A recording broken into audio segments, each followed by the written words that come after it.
This is Matt Buell with mbuellstudio, and today I want to talk about something that really matters and that I think a lot of people are kind of missing. I know it took me a while to come around to this. You know, the whole concept of, well, any old sandpaper will do. No, that's not true. As a woodworker, it's really important that you're taking care and attention as to what type of abrasive you're using. There's several different kinds on the market. They can all be labeled good for metal, good for this, good for that. But I want to break down a couple things to give you a more specific example of practical good uses and maybe not some good uses. But first I want to talk about what is it we're using to define this, okay? So we're talking about the abrasive that your disc has got on it, or your sandpaper. I'm using discs for today. So if this is a flat surface, let's say we're looking through a microscope, it's actually not flat, right? It's got a lot of raised particles, you know, different abrasive textiles for different types of disc. But all of them are raised to some degree. So when I'm talking about different things and how it wears, I want you to picture it like we've got thousands of number 2 pencil edges standing up, all glued together in a disc, right? So for your imagery, that's what we're talking about, how it wears, okay? All right, let's go through the 4 ones that I'm most aware of and most common to use. Ready? Here we go.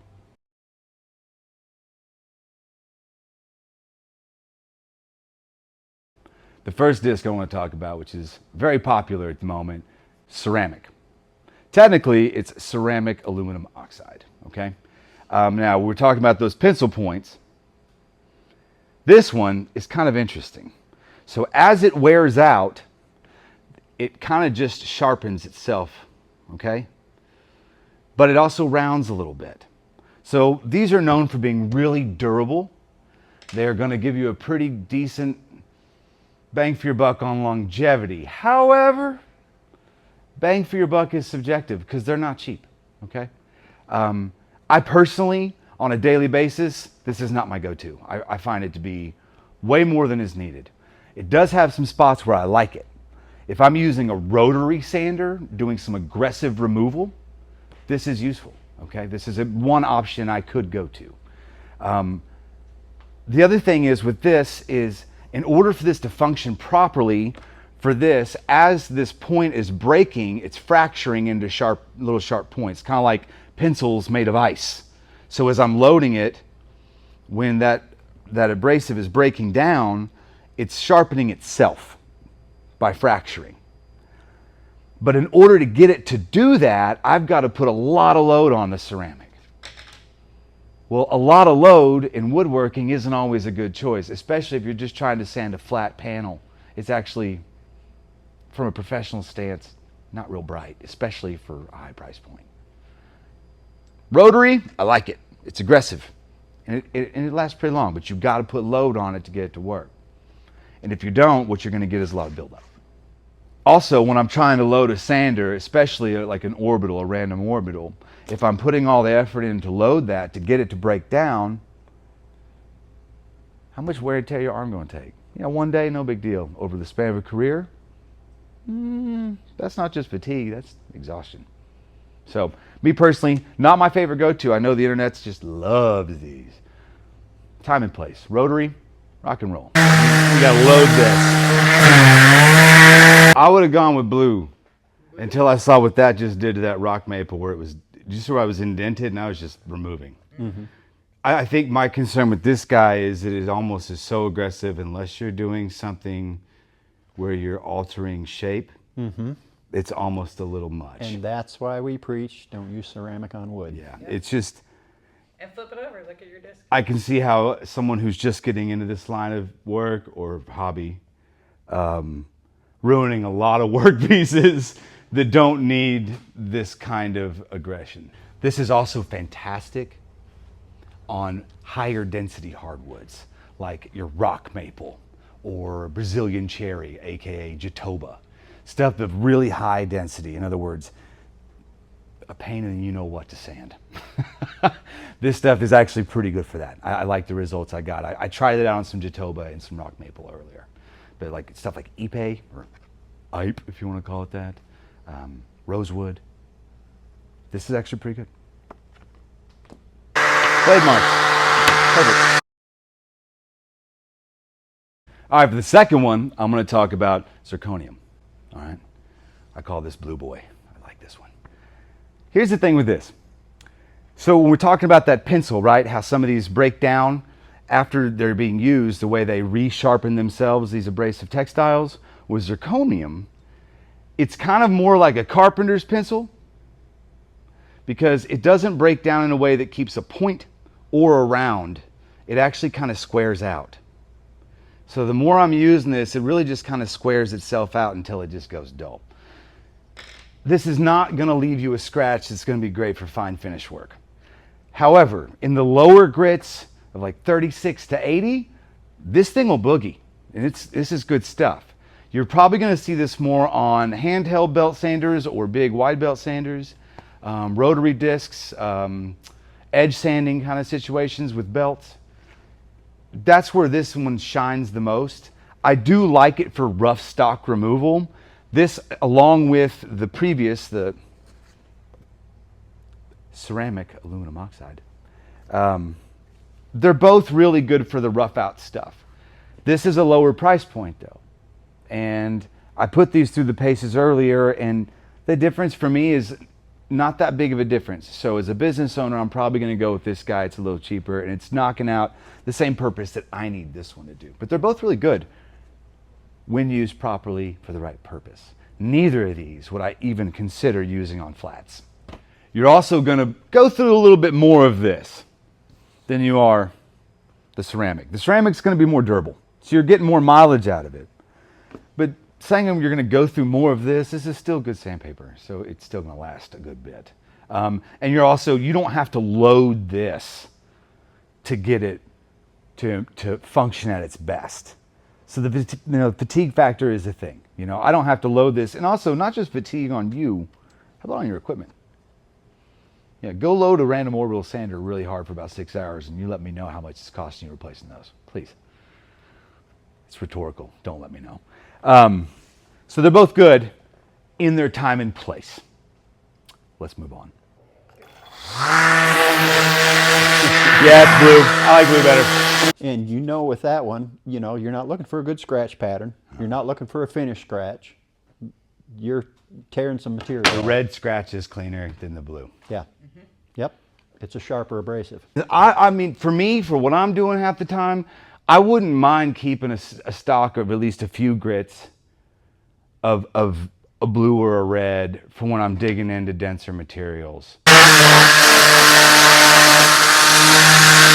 It's good for material removal.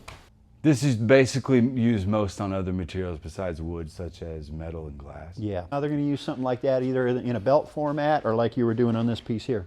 Yeah. Pretty quick.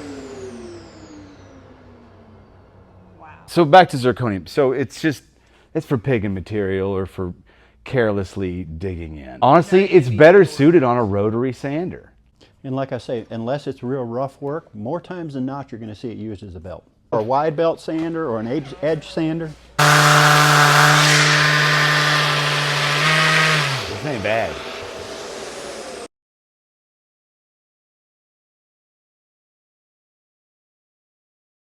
All right, the third one is silicone carbide. So this one, to me, honestly, I didn't have high expectations for this.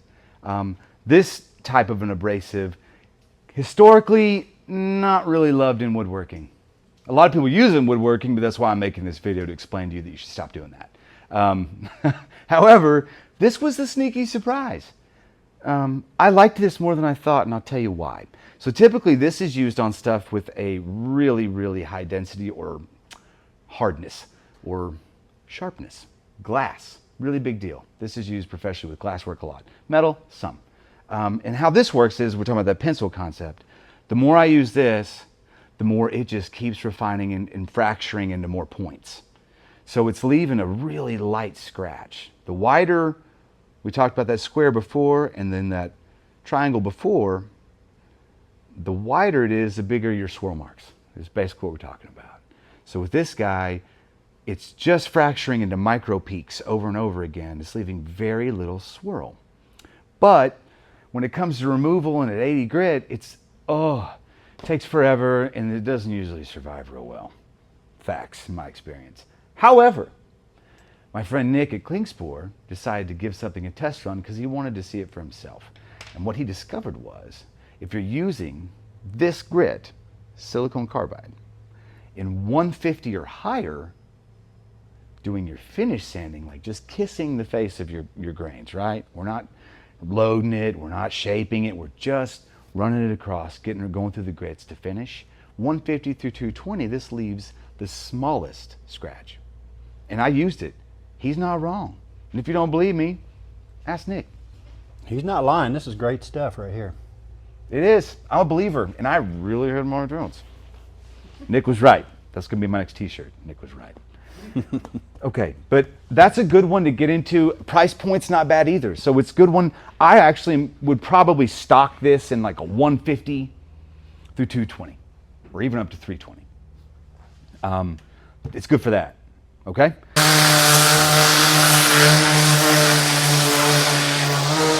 Light. Yep, you can still see the finish. Yeah, this is the kind of thing where it's like I'd order this in 180 and 220. Mm-hmm. Yeah. And just once you get through the grits, you get to that space, you just take it on home with this. Yep. Once I use it in that application instead of the previous one I tried on, this is actually pretty good. Aluminum oxide. This is my favorite go-to. The price point is fantastic from a business owner standpoint. I tested this out doing sculptural. I do a lot of sculptural work. And so a lot of times I'm taking a carving unit to it first, which is going to be a carbide, cutter. And I'm going back over it with a rotary sander, which is big swirl marks. It's not pretty sanding, it's shaping.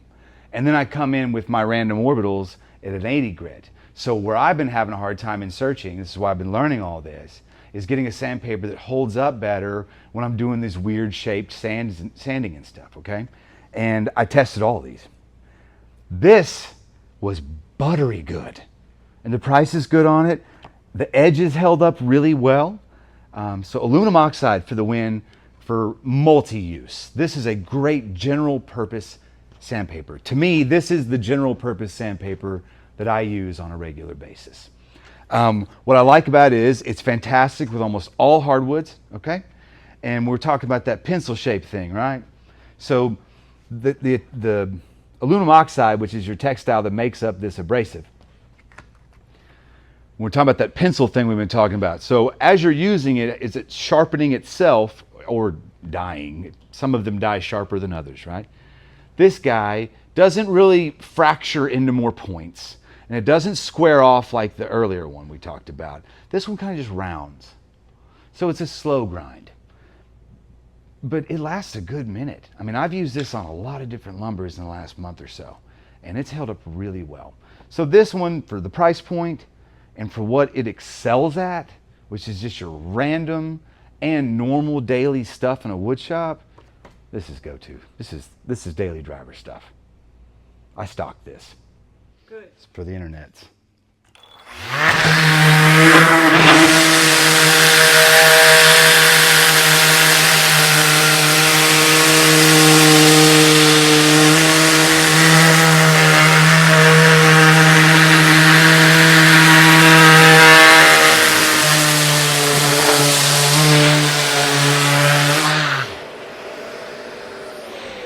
Doesn't load hardly. This is great stuff, and it's the cheapest one.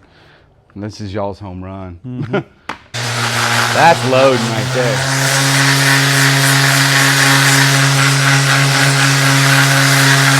So I don't complain a lot when my sanders die because I know the problem is me. And then I accept it as cost of doing business and I move on.